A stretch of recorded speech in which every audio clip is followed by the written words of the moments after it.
Halo guys, salam sejahtera. Terima kasih masih berada di channel ini.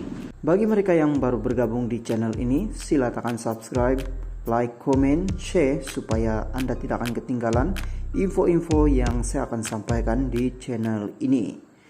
Berita hari ini saya kongsikan kepada Anda daripada berita harian.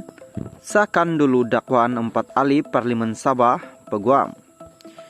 Kuala Lumpur, dakwaan 4 ahli parlemen dari Sabah yang mengaku sudah menjadi ahli gabungan rakyat Sabah GRS sebelum pilihan raya umum ke-15 PRU15 pada November lalu perlu disahkan sebelum menentukan kedudukan mereka sebagai ahli Dewan Rakyat. Peguam Datu Samsudin Nawawi berkata dakwaan ahli parlemen Papar Armizan Ali, Khairul Firdaus Akbar, Khan, Batu Sapi, Jonathan Yasin Ranau, Mat Bali, Musa, Sepitang adalah ahli JRS dan bukan ahli bersatu sebelum PRU 15. Perlu disahkan terlebih dahulu. Mereka dakwa sudah jadi ahli JRS semasa atau sebelum PRU 15. Mengapa mereka tidak umum ketika itu? Mengapa sudah menang baru nak umum?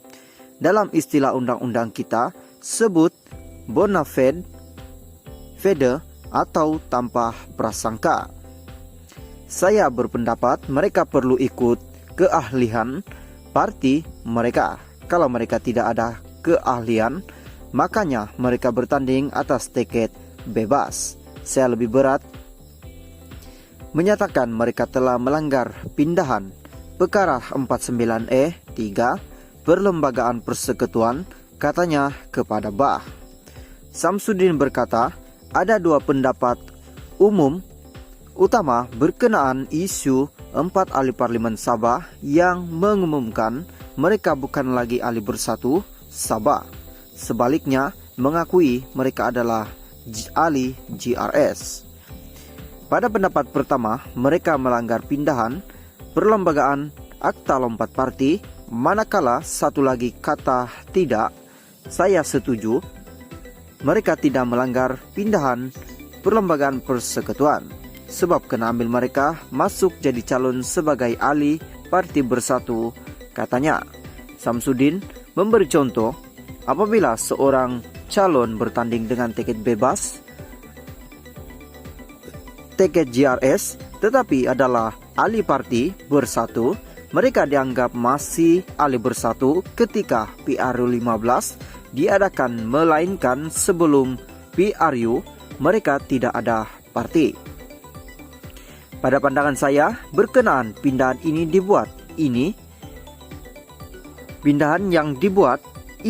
yang akan memutuskan kedudukan mereka ialah Speaker Dewan Rakyat dan bukan jawatan kuasa.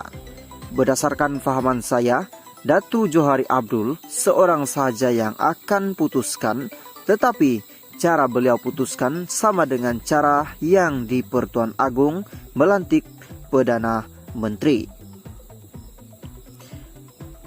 Mungkin beliau akan meminta pandangan orang yang berkepakaran, termasuk penasihat undang-undang parlemen, katanya. Sementara itu, Samsudin berkata, ada juga pendapat menyatakan mereka 4 ahli parlemen Sabah hendak merujuk kepada apa yang diputuskan oleh jawatan kuasa pindahan itu, yaitu sebuah jawatan kuasa yang wujud sebelum pindahan dibawa ke parlemen. Apa yang diputuskan jawatan kuasa itu bukan undang-undang. Yang menjadi undang-undang hanya apa yang tertulis dalam pindahan sahaja. Perbincangan tidak digajetkan dengan undang-undang, itu hanya perbincangan, katanya. Justru itu, Samsudin berkata, perkara terbabit perlu dibawa ke mahkamah kerana ada perkara-perkara yang tidak jelas dalam pindahan perkara 49E3 Perlembagaan Persekutuan. Banyak sangat kelompang dalam perkara tersebut, biar Mahkamah memutuskan jika mereka tidak berpuas hati dengan keputusan Speaker, katanya. Samsudin turut mempersoalkan cara pengumuman keluar parti itu dibuat oleh bekas pengurusi Bersatu Sabah, Datu Sri Hajiji Nur. Halo guys, salam sejahtera. Terima kasih masih berada di channel ini. Bagi mereka yang baru bergabung di channel ini, silakan subscribe, like, komen, share supaya Anda tidak akan ketinggalan info-info yang saya akan sampaikan di channel ini. Berita hari ini saya mau kongsikan kepada Anda daripada Malaysia kini. Johari tentukan status 4 ahli parlimen GRS dalam masa 21 hari. Speaker Dewan Rakyat Johari Abdul berkata dia akan membuat keputusan mengenai kekosongan 4 ahli parlimen dari Gabungan Rakyat Sabah GRS dalam tempoh 21 hari. Johari juga mengesahkan dia sudah menerima surat rasmi daripada Naib Presiden Bersatu Ronald pada 27 Desember lalu bagi meminta Dewan Rakyat memaklumkan kepada Suruhanjaya pilihan raya bahawa 4 kerusi parlimen itu akan dikosongkan. Di bawah perkara 49E3, Speaker akan memutuskan sama ada kerusi ini akan dikosongkan atau tidak, katanya kepada Malaysia Kini ketika dihubungi. Johari juga berkata Ronald mencadangkan supaya 4 ahli parlimen GRS itu mengosongkan kerusi mereka. Saya memberitahu dia bahawa saya belum menerima apa-apa lagi. Dia menulis kepada saya secara rasmi pada 27 Desember.